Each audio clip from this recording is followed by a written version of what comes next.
Assalamualaikum warahmatullahi wabarakatuh. Perkenalkan, nama saya Fahmi Idris, mahasiswa semester 3 di Universitas Bhimagraha. Baik, pada kesempatan kali ini di sini saya akan membuat video yang tentang mengulas materi yang saya sudah pelajari dengan mata kuliah Kepemimpinan Bisnis yang diampu oleh dosen pengampu Bapak Mabsuti SEMM. Baik, langsung kita ke videonya. Baik, di sini sudah ada sejarah perkembangan manajemen kepemimpinan. Mempelajari sejarah manajemen membuat manusia zaman sekarang mengetahui kesalahan-kesalahan manusia di masa lalu atau mengetahui kunci keberhasilan para pendahulu. Dalam sejarah manajemen, di sini ada beberapa tahap, yaitu pertama itu manajemen ilmiah. Manajemen ilmiah ini menjelaskan tentang penerapan metode ilmiah pada studi, analisa, dan pemecahan masalah manajemen. Dan juga manajemen ilmiah juga seperangkat mekanisme atau teknik-teknik untuk meningkatkan efisiensi kerja. Tokoh-tokoh dalam manajemen ilmiah yaitu salah satunya itu Frederick Winslow Taylor dan juga Henry L. Grant. Sedangkan yang kedua yaitu teori organisasi klasik. Teori organisasi klasik ini menjelaskan tentang pengembangan metode-metode ilmiah dalam manajemen pada setiap pekerjaan. Yang kedua yaitu teori organisasi klasik. Frederick Winslow Taylor ini mempunyai 4 prinsip dasar, yaitu pertama, pengembangan metode-metode ilmiah dalam manajemen pada setiap pekerjaan. Yang kedua, seleksi ilmiah untuk karyawan agar setiap karyawan dapat diberikan. Yang ketiga, tanggung jawab atas sesuatu tugas yang diberikan. Yang keempat, pendidikan dan pengembangan ilmiah pada karyawan, kerjasama baik antara manajemen dan tenaga kerja. Sedangkan yang ketiga itu hubungan manusiawi. Tokoh-tokohnya itu misalkan Elton Mayo muncul karena ketidakpuasan pada pendekatan klasik karena tidak sepenuhnya menghasilkan efisiensi produksi dan keharmonisan kerja. Yang keempat ada manajemen modern, yang mana dia menjelaskan tentang perilaku organisasi dengan tokohnya. Mempelajari peristiwa sejarah adalah modal untuk menyusun rencana masa depan. Kita dapat mengetahui kesalahan-kesalahan manusia di masa lalu, serta mendapatkan kunci keberhasilan dari cerita-cerita di masa lalu. Dan sejarah manajemen menawarkan cerita tersebut. Nah, yang pertama ada teori kepemimpinan. Teori kepemimpinan adalah konsep, pandangan, dan prinsip yang digunakan untuk memahami dan menjelaskan fenomena kepemimpinan. Teori kepemimpinan dapat membantu pemimpin dan calon pemimpin dalam memahami dan mengembangkan gaya kepemimpinan yang efektif. Nah, jadi teori kepemimpinan adalah proses yang mana wajib dipunyai dari seorang pemimpin. Kegunaannya untuk menjelaskan fenomena yang akan terjadi dalam seorang pemimpin. Dan juga teori ini cocok untuk seorang pemimpin dan juga calon seorang pemimpin untuk menentukan gaya mana yang akan diambil untuk kinerjanya. Di sini ada beberapa teori kepemimpinan. Yang pertama, teori sifat. Berfokus pada karakteristik bawaan pemimpin seperti kepercayaan diri dan ketegasan. Jadi teori sifat ini ada teori yang mana dia mengedepankan kepercayaan diri dan juga ketegasan pada dirinya sendiri. Dengan ketegasan maka seorang pemimpin ini akan merasakan dihargai oleh timnya. Yang kedua ada teori perilaku, menekankan bahwa kepemimpinan dapat dipelajari melalui tindakan yang berfokus pada tugas dan hubungan. Jadi yang kedua ini teori kepemimpinan ini bisa menggunakan yaitu tindakan langsung dengan tugas kinerjanya ataupun dengan hubungan timnya. Yang ketiga ada teori situasional, menyatakan bahwa gaya kepemimpinan harus disesuaikan dengan situasi dan kebutuhan tim. Di teori ini adalah salah satu teori yang mana seorang pemimpin ini wajib menyesuaikan dengan timnya, dengan anggota timnya. Selanjutnya ada model gaya kepemimpinan. Ini ada pertama itu gaya kepemimpinan transformasional. Pemimpin dengan gaya ini berfokus pada menginspirasi dan memotivasi anggota tim untuk mencapai tujuan bersama. Jadi gaya ini adalah gaya kepemimpinan yang mana dia berfokus pada motivasi tim dan juga menginspirasi anggota timnya untuk tujuan kinerjanya. Yang kedua ada gaya kepemimpinan transaksional. Gaya kepemimpinan ini menekankan hubungan pertukaran antara pemimpin dan pengikut. Jadi gaya ini yang mana dia menekankan hubungan antara seorang pemimpin dan juga pengikutnya. Yang ketiga ada gaya kepemimpinan demokratis. Pemimpin yang menetapkan gaya ini melibatkan anggota tim dalam proses pengambil keputusan. Nah, jadi gaya kepemimpinan demokratis ini adalah satu gaya seorang pemimpin yang mana dia melibatkan ataupun mengajak anggota tim untuk membuat keputusan. Jadi dia tidak mutlak dengan keputusannya sendiri. Selanjutnya yang keempat ada gaya kepemimpinan autokratis. Pemimpin autokratis mengambil keputusan secara mutlak tanpa melibatkan anggota tim. Nah, ini kebalikan dari gaya kepemimpinan yang demokratif. Jadi gaya ini tanpa melibatkan anggota tim sama sekali, mutlak dengan keputusannya seorang pemimpin. Yang kelima ada gaya kepemimpinan suportif. Gaya ini berfokus pada penyediaan dukungan kepada anggota tim baik secara dalam hal kebutuhan fisik maupun emosional. Jadi gaya kepemimpinan suportif ini pemimpin yang mana dia mendepankan yaitu tentang kebutuhan fisik.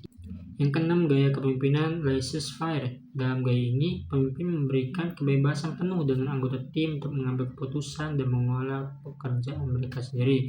Nah, jadi gaya kepemimpinan ini adalah gaya yang mana anggota tim ini bebas untuk mengambil keputusan tanpa ada campur paut dengan seorang pemimpin, dan juga pemimpin ini tidak terlalu tegas kepada anggota timnya, kan dia membiarkan saja bagaimana kinerjanya. Yang selanjutnya ada konseptual kepemimpinan bisnis. Konseptual kepemimpinan bisnis adalah kemampuan manajemen perusahaan untuk menetapkan dan mencapai tujuan menentang. Kepemimpinan bisnis juga mencakup memberikan arahan bagi perusahaan ataupun menawarkan visi untuk yang diusahakan. Jadi konseptual ini adalah satu kemampuan manajemen perusahaan untuk menjalankan tugas-tugasnya ataupun untuk menyelesaikan tugas-tugas yang belum dicapai. Bisa dengan memberikan visi yang diusahakan ataupun bisa dengan mengungguli pesaing, menginspirasi orang lain ya. Selanjutnya yaitu ada manajemen kepemimpinan. Manajemen kepemimpinan adalah sebuah keahlian organisasi yang terdiri dari ilmu manajemen dan leadership skill. Secara umum bisa diartikan sebagai keterampilan untuk mengatur suatu organisasi. Nah, jadi manajemen kepemimpinan adalah salah satu keterampilan ya untuk menginspirasi atau mengatur suatu organisasi yang ada. Dan juga manajemen kepemimpinan ini penting untuk keberhasilan suatu organisasi. Seorang pemimpin yang efektif dapat menginspirasi dan memotivasi karyawan ataupun mengarahkan anggota tim menuju pencapaian tujuan yang sukses. Selanjutnya ada kepemimpinan. Kepemimpinan adalah kemampuan seseorang untuk mempengaruhi orang lain agar mau berbuat dan mencapai tujuan yang telah ditetapkan. Kepemimpinan juga dapat diartikan sebagai hubungan tercipta antara pemimpin dan pengikutnya. Jadi kepemimpinan adalah salah satu kemampuan seseorang untuk mengajak orang lain. Contoh di sini seorang pemimpin ini wajib mengajak ataupun dia sebagai kepala dari perusahaan. Jadi seorang pemimpin ini wajib untuk mengajak ataupun mempengaruhi orang lain agar berbuat dengan tujuan yang ia inginkan. Yang pertama ada visi yang jelas, mampu merumuskan dan menyampaikan visi yang dapat memotivasi tim. Nah, dengan karakteristik visi yang jelas, maka seorang pemimpin ini wajib juga untuk memotivasi timnya. Yang kedua ada komunikasi yang baik. Nah, komunikasi dengan jelas atau mendengarkan dengan aktif. Jadi karakteristik pemimpin juga wajib berkomunikasi dengan baik tanpa tidak harus dengan marah-marah terus gitu. Tapi dengan komunikasi yang baik maka timnya pun akan memahaminya. Yang ketiga ada integritas dan kejujuran, menjunjung tinggi nilai etika, konsisten dan dapat dipercaya oleh tim. Nah, jadi seorang pemimpin ini wajib mempunyai integritas dan juga kejujuran kepada bawahannya ataupun anggota timnya. Yang keempat ada kemampuan mengambil keputusan. Seorang pemimpin juga mempunyai sifat atau karakteristik yang bisa mengambil keputusan dengan cepat dan tepat. Jadi yang kelima ada empati, memahami kebutuhan dan perasaan anggota tim, menciptakan lingkungan suportif. Jadi empati ini adalah salah satu karakteristik yang bisa memahami kebutuhan anggota timnya. Selanjutnya ada motivasi. Motivasi adalah dorongan yang timbul pada diri seseorang untuk melakukan suatu tindakan dengan tujuan. Motivasi dapat berasal dari dalam atau luar diri seseorang.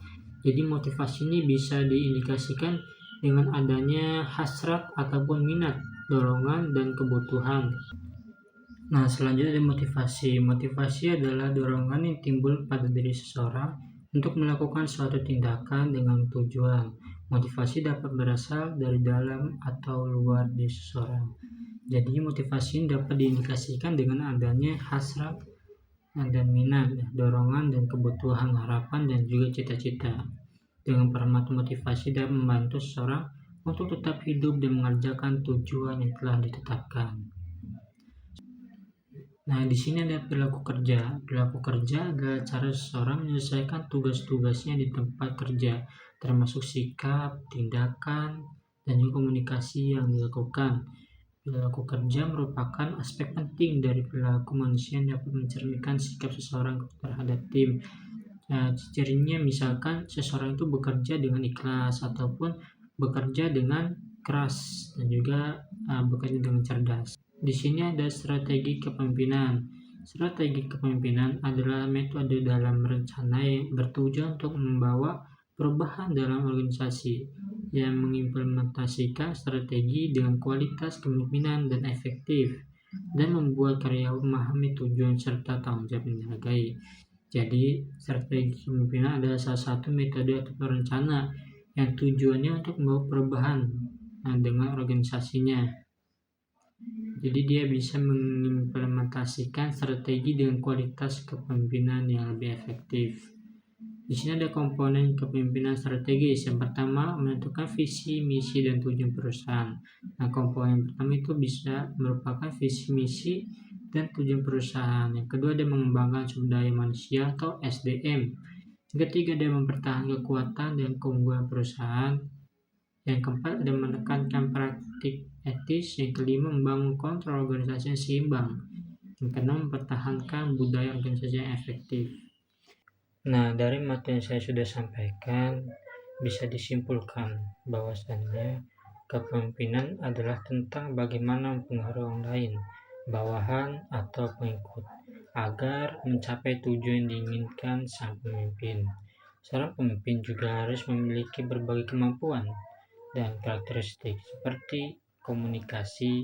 Pemimpin harus mampu mengkomunikasikan visi dan misi tujuan organisasi kepada timnya, dan juga pengambilan keputusan. Pemimpin harus memiliki dan mengidentifikasikan masalah, mengumpulkan informasi, dan memilih tindakan yang tepat. Yang lain dan juga pengorganisasian. Pemimpin harus mampu mengatur sumber daya dan tugas dan tanggung jawab dalam organisasi.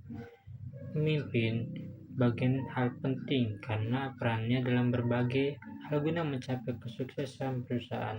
Dalam proses pencapaian tersebut, tentunya seorang pemimpin tidak bekerja sendiri, melainkan bekerja bersama-sama dengan timnya. Seorang pemimpin pasti memiliki gaya kepemimpinan yang berbeda-beda, tergantung pada karakter atau sifat pemimpin tersebut. Dalam organisasi atau kelompok, gaya kepemimpinan seseorang dalam memimpin organisasi atau kelompok sangat berpengaruh terhadap kinerja anggotanya. Mungkin cukup sekian dari saya video yang saya tayangkan. Mudah-mudahan pada video kali ini bisa bermanfaat bagi kita semua, dan mudah-mudahan dengan ilmu yang saya sampaikan, dengan materi yang saya sampaikan, bisa berguna bagi kedepannya. Sekian dari saya, kurang dan lebih mohon maaf. Jazakumullah khairan. Assalamualaikum warahmatullahi wabarakatuh.